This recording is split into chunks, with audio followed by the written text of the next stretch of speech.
बांग्लादेश में हिंदुओं के नरसंहार पर फूटा सीएम योगी का गुस्सा, विपक्ष को जमकर लताड़ा। सीएम योगी ने पूछा, गाजा पर आंसू बहाने वाले बांग्लादेश में हिंदुओं की हत्या पर चुप क्यों?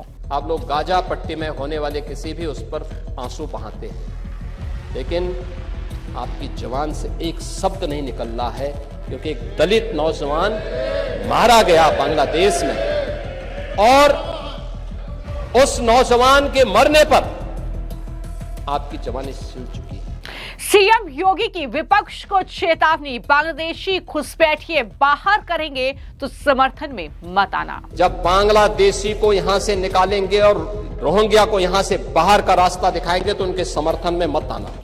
सीएम योगी ने कांग्रेस पार्टी पर बोला हमला, कहा बांग्लादेश पाकिस्तान न बनते तो हिंदू न जलाए जाते। अगर बांग्लादेश पाकिस्तान नहीं बना होता, इस तरीके से हिंदू नहीं जलाया होता। बांग्लादेश में हिंदुओं के साथ हो रही बर्बरता, उन पर अत्याचार की घटनाओं ने हर हिंदुस्तानी को झकझोर कर रख दिया है। लेकिन देश में विपक्षी दल, खासतौर पर कांग्रेस पार्टी और समाजवादी पार्टी के नेता इस पर भी सियासत करने से नहीं चूक रहे हैं। अब बांग्लादेश में हिंदू नरसंहार पर यूपी विधानसभा में सीएम योगी का जमकर गुस्सा फूटा। उन्होंने न सिर्फ यूनुस सरकार को चेतावनी देते हुए इन घटनाओं की निंदा की, बल्कि विपक्षी दलों पर भी जमकर प्रहार किया, उन पर जमकर सवाल दागे हैं। सीएम योगी जब यूपी विधानसभा में गरजे और पूछा कि बांग्लादेश में हिंदुओं की हत्या पर, गाजा पट्टी पर आंसू बहाने वालों की जुबानें आखिर क्यों सिल गई है?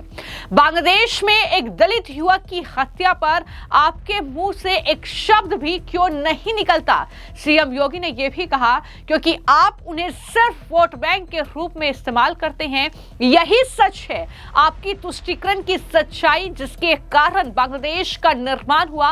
उन्होंने कांग्रेस पार्टी पर भी हमला बोला और कहा कि अगर बांग्लादेश और पाकिस्तान का निर्माण नहीं हुआ होता तो हिंदुओं को इस तरह जिंदा नहीं जलाया जाता, और अगर हुआ होता तो इसके क्या परिणाम होते? आप गाजा मुद्दे पर मोमबत्ती मार्च निकालते हैं। ये कई सवाल सीएम योगी ने समाजवादी पार्टी से लेकर टीएमसी और कांग्रेस पार्टी पर दागे हैं। क्या कहा है? बांग्लादेश में हिंदुओं के साथ जो बर्बरता हो रही है और कांग्रेस पार्टी के नेता जो ऐसे बयान दे रहे हैं कि वो उस पूरे इंसिडेंट की तुलना भारत में अल्पसंख्यकों के साथ अन्याय से कर रहे हैं। क्या कह रहे हैं सीएम योगी? जवाब देते हुए जरा सुनिए। आप लोग तो हर एक कार्य को आप वोट बैंक के नजरिए से देखते हैं। आपकी नियत है, आप किसान को वोट बैंक की नजर से देखते हैं, इसलिए कुछ किए नहीं। आप दलितों को वोट बैंक की निगाह से देखते हैं, इसलिए कुछ बोलते नहीं। इसलिए मैं कह रहा हूं ना, देखो बांग्लादेश में एक दलित नौजवान को कैसे जला दिया गया। आप लोग गाजा पट्टी में होने वाले किसी भी उस पर आंसू बहाते हैं, लेकिन आपकी जबान से एक शब्द नहीं निकल रहा है, क्योंकि एक दलित नौजवान मारा गया बांग्लादेश में और उस नौजवान के मरने पर आपकी जबान सिल चुकी है, क्योंकि आप उसको केवल वोट बैंक के रूप में इस्तेमाल करते हैं। ये राजनीति नहीं है पांडे जी, ये राजनीति नहीं है, ये वो सच्चाई है जो आपकी तुष्टीकरण की नीति है, जिसके कारण बांग्लादेश बना है। अगर बांग्लादेश पाकिस्तान नहीं बना होता, इस तरीके से हिंदू नहीं जलाया होता, और जलाता तो फिर उसकी क्या दुर्गति होती या वह भी जानता। ये सुरक्षा की गारंटी, वहां मारे जा रहे हैं हिंदू, आप लोग नहीं बोलेंगे। एक कैंडल मार्च निकाल के चलते हैं गांजा के मुद्दे को लेकर के, लेकिन पाकिस्तान और बांग्लादेश में हिंदू मारा जाता है तो आपके मुंह बंद हो जाते हैं, क्योंकि मरने वाला हिंदू है, दलित है। आप बोलेंगे नहीं, और यही सच्चाई है। निंदा प्रस्ताव पारित होना चाहिए, और ये प्रस्ताव नेता विरोधी दल की तरफ से आना चाहिए कि इस घटना की हम भर्त्सना करते हैं और बांग्लादेश सरकार को इस बात की चेतावनी देता हूं। और इसीलिए हम कह रहे हैं, नोट करना ये चीजें होनी चाहिए और हमारा भी प्रयास होना चाहिए। जब बांग्लादेशी को यहां से निकालेंगे और रोहिंग्या को यहां से बाहर का रास्ता दिखाएंगे तो उनके समर्थन में मत आना, क्योंकि उनमें से बहुत सारे लोगों के वोट आपने बनवाए हैं, उनके बहुत सारे लोगों के लिए आधार भी बनवाने का पाप किया है आप लोगों ने। इसलिए इन चीजों को ध्यान में रखना और एक एक चीज की स्क्रीनिंग होगी, बहुत प्रभावी कार्रवाई करेंगे। हमारे ही देश में रह करके ही हमारे लोगों के खिलाफ अपराध और वहां पे निर्दोष हिंदुओं पर अत्याचार करोगे, निर्दोष सिखों पे अत्याचार करोगे, ये स्वीकार्य नहीं हो सकता है। और यही आप करते हैं कि किसानों के बारे में भी आपका आचरण यही है। तो आपने सीएम योगी को सुना, जिन्होंने ये साफ तौर पर कहा कि जब हम बांग्लादेशियों को यहां से निकाल देते हैं और रोहिंग्याओं को बाहर का रास्ता दिखा देते हैं तो उनका समर्थन मत करना, क्योंकि आपने उनमें से कई को वोटर लिस्ट के रूप में रजिस्टर करवाया है, आपने उनमें से कई के लिए आधार कार्ड बनवाए हैं। ये पाप आपने किया है, अपने ही देश में रहकर अपने ही लोगों के खिलाफ अपराध करना और फिर वहां निर्दोष हिंदुओं और निर्दोष सिखों के खिलाफ अत्याचार करना, ये स्वीकार्य नहीं है। ये बड़ी बातें सीएम योगी के जरिए विधानसभा में कही गई हैं। यानी जिस तरीके से इस बांग्लादेश में जो हिंदुओं की हत्या हुई, जिस तरीके से दीपू की हत्या की गई, उसके बाद भारत में गुस्सा है, भारत में उबाल है और लगातार मोदी सरकार से ये गुहार हिंदू भारत के लगा रहे हैं कि न्याय उन्हें मिलना चाहिए, इस मामले में सरकार का पूरा हस्तक्षेप होना चाहिए। और इसी बीच जो कांग्रेस पार्टी के नेता बयान दे रहे हैं, जिस तरीके से दिग्विजय सिंह ने बयान दिया और कहा कि भारत में अल्पसंख्यकों के साथ जो हो रहा है, जो सरकार उनके साथ कर रही है, वो उसी का रिएक्शन है। इस तरीके के बयान सामने आ रहे हैं, जिसके बाद सीएम योगी विधानसभा में गरजे और इस तरीके से समाजवादी पार्टी से लेकर कांग्रेस पार्टी पर हमला बोला। लेकिन सीएम योगी के इस बयान पर कांग्रेसी और समाजवादी पार्टी के नेता किस तरीके से बौखलाए हैं, जरा उनके बयानों में सुनिए। जब सुरेंद्र राजपूत कांग्रेस पार्टी के प्रवक्ता है, उनसे सवाल किया गया कि सीएम योगी ये कह रहे हैं कि गाजा पट्टी पर मोमबत्ती मार्च निकालने वाले आखिर हिंदुओं की हत्या पर चुप क्यों हैं।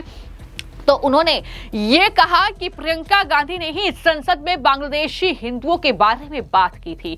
और क्या कहा सुरेंद्र राजपूत ने सीएम योगी उनकी सरकार पर हमला बोलते हुए, सुनिए। दुर्भाग्य की बात है मुख्यमंत्री जी को प्रियंका गांधी जी का संसद में दिया हुआ बयान नहीं किसी ने दिखाया, शायद उनके अधिकारियों ने। सबसे ज्यादा अगर बांग्लादेश के अल्पसंख्यक यानी हिंदुओं के लिए कोई बोला है तो कांग्रेस बोली है। सबसे कमजोर, कायर और निकम्मी सरकार भारतीय जनता पार्टी के योगी आदित्यनाथ जी, आपके इस बयान का तो स्पष्ट मतलब है कि आप नरेंद्र मोदी जी से इस्तीफा मांग रहे हैं। आपके बयान का तो स्पष्ट मतलब है कि अमित शाह जी को इस्तीफा दे देना चाहिए।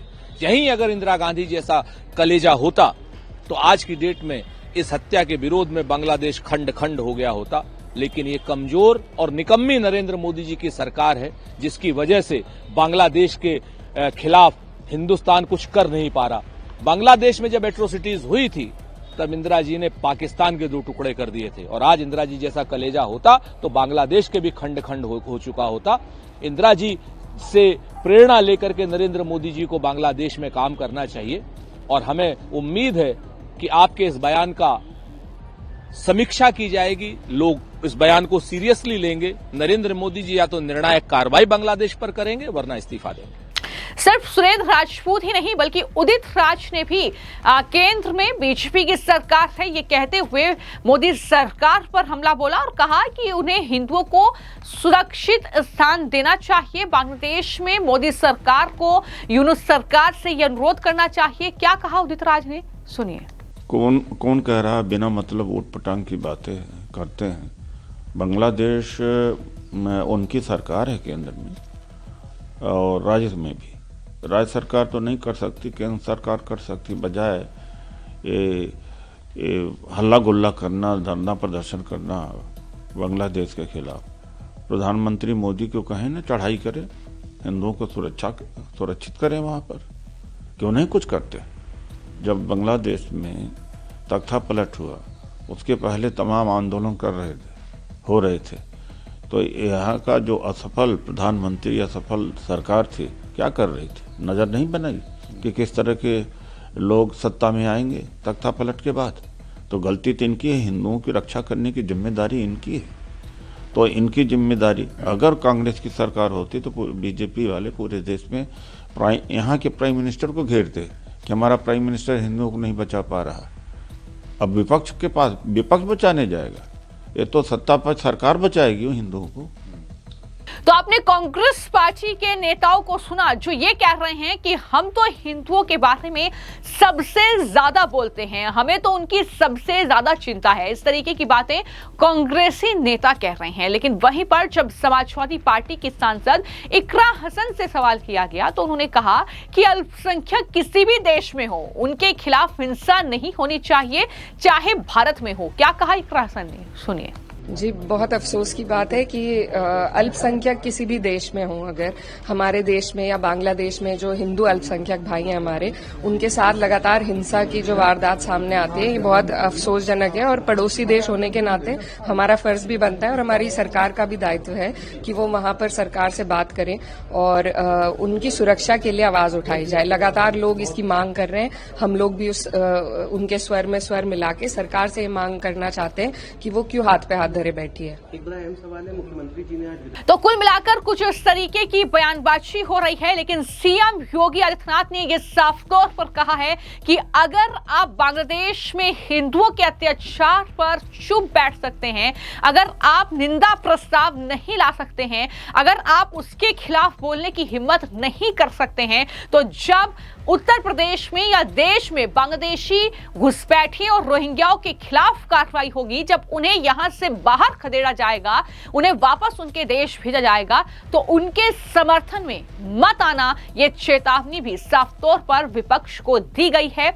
और इसी मामले को लेकर अब कहीं ना कहीं काफी ज्यादा चर्चा भी हो रही है। जिस तरीके से सीएम योगी ने यह बयान विधानसभा में दिया है, जो कुछ भी सीएम योगी ने कहा है, उस पर आपकी क्या राय है, हमें कमेंट बॉक्स में जरूर लिखें। धन्यवाद।